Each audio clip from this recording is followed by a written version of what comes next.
오늘은 한 입만 먹어도 정신이 번쩍, 눈이 번쩍 뜨이는 마법 같은 음식 탑3에 대해 알아보도록 합시다. 3위 매콤한 땡초 김밥. 아침에 겨우 눈을 떴는데 입맛은 없고 정신은 없고 상상만 해도 끔찍하죠. 그럴 땐 매콤한 땡초 김밥 한 줄이면 게임 끝. 캡사이신의 화끈함이 뇌를 자극해서 잠이 확 달아나요. 게다가 김밥 특유의 든든함까지, 정신번쩍의 든든함까지 챙길 수 있다니 이 얼마나 완벽한 조합인가요. 2위 상큼한 레몬 사탕. 입안 가득 퍼지는 상큼함, 입안 가득 퍼지는 짜릿함. 레몬 사탕은 졸음을 쫓는데 아주 효과적입니다. 신맛이 입안을 맴돌면서 정신이 번쩍, 졸음은 저 멀리 안드로메다로. 특히 운전하거나 공부할 때, 입이 심심할 때 레몬 사탕 한 알이면 당신의 집중력은 쭉쭉. 레몬 사탕 이거 완전 꿀템 인정? 대망의 1위 시원한 민트 초코. 호불호가 갈린다고요? 네, 맞아요. 하지만 정신 번쩍, 효과는 확실합니다. 민트의 시원함과 초콜릿의 달콤함의 환상적인 조합. 입안 가득 퍼지는 시원함은 잠을 쫓는데 특효약이죠. 특히 아이스크림이나 음료로 즐기면 그 효과는 더욱 강력해집니다. 민트 초코, 당신의 잠을 깨워줄 최고의 선택. 자, 오늘 소개해드린 탑3 음식들 어떠셨나요? 지금 당장 편의점으로 달려가서 오늘 하루 정신 번쩍, 에너지를 충전해보세요. 그럼 다음에 또 만나요. 무지개는 왜 그림자도 반사도 생기지 않는지에 대해 알아보도록 하자. 무지개의 그림자를 본 사람이 있을까요? 없을 겁니다. 그 이유를 바로 알아보시죠. 무지개가 생기는 원리 다들 아시죠? 햇빛이 물방울을 통과하면서 굴절되고 반사되면서 우리 눈에 보이는 건데요. 마치 프리즘처럼 말이죠. 자, 여기서 중요한 포인트. 무지개는 빛으로 이루어져 있다는 겁니다. 빛은 직진하는 성질이 있어서 그림자가 생길 수가 없어요. 그림자는 빛이 어떤 물체에 가려져서 생기는 거잖아요. 그리고 반사도 마찬가지. 무지개는 특정 위치에서 우리 눈에 보이는 현상이기 때문에 반사되어서 다른 곳에 나타나기 어렵습니다. 쉽게 말해서 무지개는 우리 눈앞에서만 펼쳐지는 특별한 쇼 같은 거예요. 신기하죠? 그럼 다음에도 재미있는 주제로 만나요. 안녕. 오늘은 기와펜 글씨가 갑자기 사라지는 원리에 대해 알아보도록 하자. 여러분도 펜으로 썼는데 글씨가 어느 순간 흔적도 없이 사라지는 경험 해본 적 있나요? 자, 그럼 이 마법 같은 현상의 비밀을 파헤쳐 봅시다. 일반 잉크와 다르게 기와펜 잉크는 시간이 지나면 자연스럽게 기와, 즉 액체에서 기체로 변해서 날아가 버립니다. 쉽게 말해 잉크가 공기 중으로 증발해버리는 거죠. 그럼 왜 이런 현상이 일어나는 걸까요? 비밀은 잉크 속에 숨겨진 특수 용매에 있습니다. 이 용매는 잉크가 종이에 잘 붙도록 도와주는 역할을 합니다. 그런데 이 용매가 시간이 지나면서 공기 중에 날아가 버리면 잉크의 색소, 입자들만 종이에 남게 됩니다. 하지만 이 색소 입자들은 서로 엉겨붙어 있지 못하고 흩어져 버려서 우리 눈에는 글씨가 안 보이게 되는 거죠. 이런 기와펜의 원리를 이용한 재밌는 제품들도 많습니다. 예를 들어 시험 기간에 몰래 컨닝을 시도하려는 친구들을 위한 펜도 있어요.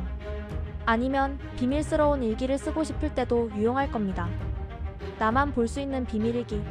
완전 로맨틱하죠? 하지만 기와펜에도 단점이 있습니다.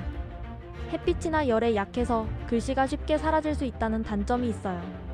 뜨거운 여름날 차 안에 둔다거나 햇볕 아래 오랫동안 두면 소중한 글씨가 흔적도 없이 사라질 수 있다는 거 명심해야겠죠?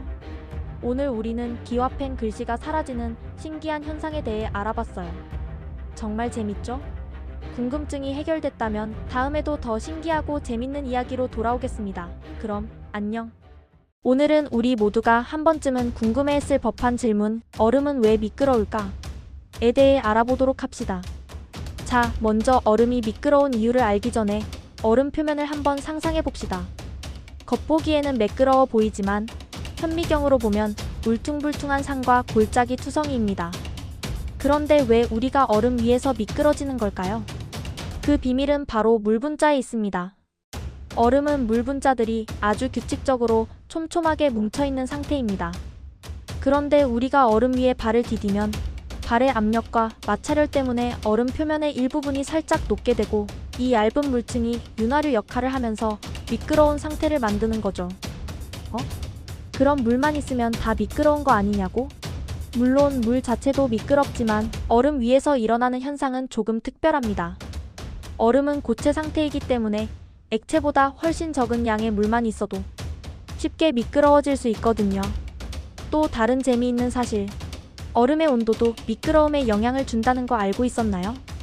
온도가 낮을수록 얼음 표면이 덜 녹아서 덜 미끄럽고 온도가 높을수록 더 많이 녹아서 더 미끄러워진답니다.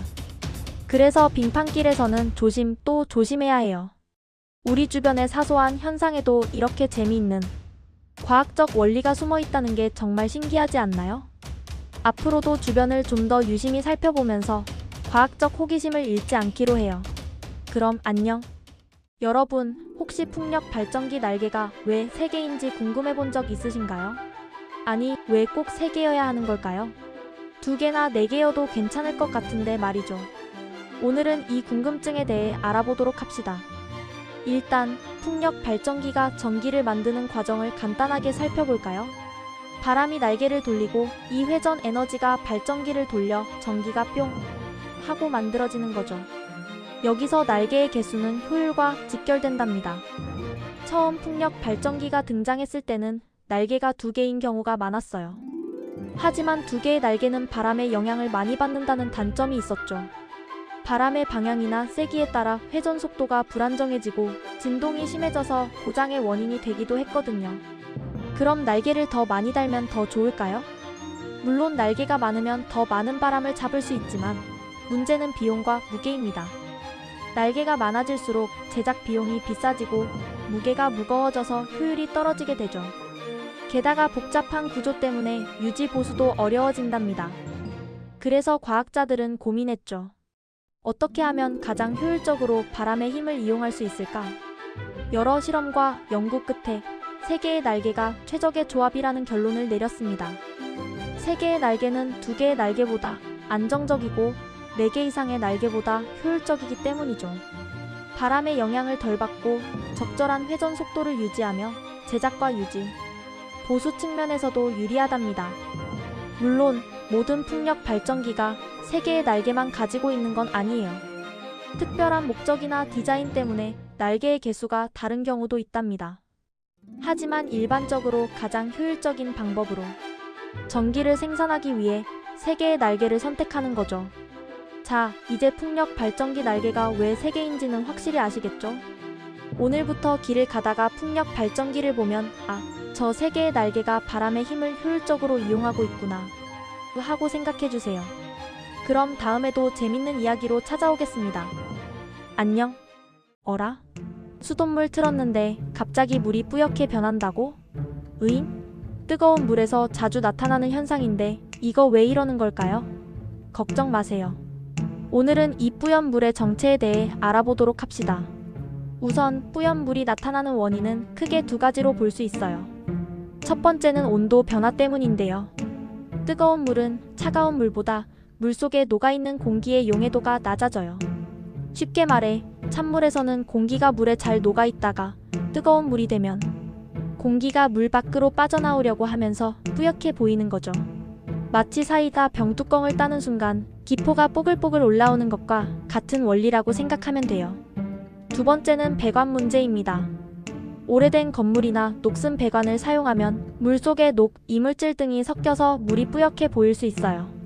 특히 아침에 처음 물을 틀었을 때나 오랫동안 사용하지 않던 수도꼭지에서 뿌연 물이 나온다면 배관 문제를 의심해 볼 수 있습니다. 그럼 이 뿌연 물 그냥 써도 괜찮은 걸까요? 온도 변화로 인한 뿌연 물은 잠깐 기다리면 맑아지기 때문에 안심하고 사용해도 괜찮아요. 하지만 배관 문제로 인한 뿌연 물은 건강에 좋지 않은 영향을 줄 수 있으니 주의해야 합니다. 만약 물을 끓여도 뿌옇거나 붉은 녹물이 섞여 나온다면 전문가에게 도움을 요청하는 것이 좋습니다. 자, 이제 뿌연 수돗물에 대한 궁금증이 좀 풀리셨나요? 오늘 알려드린 정보가 여러분의 물 생활에 도움이 되기를 바라며 다음에도 유익한 정보로 찾아오겠습니다. 안녕. 혹시 사람이 전자레인지 안에 들어가면 어떻게 될까요? 생각만 해도 아찔한 상황을 알아보도록 합시다. 전자레인지는 마이크로파, 즉 전자기파의 일종을 이용해 음식 속에 물 분자를 진동시켜 열을 내는 장치입니다. 이 과정에서 음식이 데워지는데 사람의 몸도 대부분 물로 이루어져 있습니다. 따라서 만약 사람이 전자레인지 안에 들어가 작동이 된다면 몸속의 수분이 빠르게 가열되면서 내부부터 익기 시작합니다. 겉보기에는 아무 일도 없어 보일 수 있지만 피부 아래 근육과 장기에서는 심각한 열 손상이 일어납니다. 특히 눈 같은 조직은 열이 잘 빠져나가지 않아 수초 만에 손상될 수 있습니다. 실제로 의료 논문에는 마이크로파, 화상이라는 용어가 존재합니다. 또한 고출력 마이크로파에 장시간 노출될 경우 뇌나 심장 같은 내부 기관도 심각한 영향을 받습니다. 동물 실험에서는 뇌 조직 변화와 기억력 저하가 보고된 사례도 있습니다. 결론적으로 사람이 전자레인지 안에 들어가면 생명 유지가 불가능할 정도의 열 손상과 장기 손상이 발생합니다. 하지만 걱정할 필요는 없습니다. 실제 전자레인지는 문이 열리면 작동이 중단되도록 설계되어 있으며 마이크로파가 외부로 새지 않도록 엄격한 안전 기준이 적용되어 있습니다. 한 줄로 정리하자면 전자레인지는 음식을 데우는 기계이지 절대 사람이 들어가면 안 되는 공간입니다. 이상 알아보도록 하자였습니다. 다음에 또 만나요.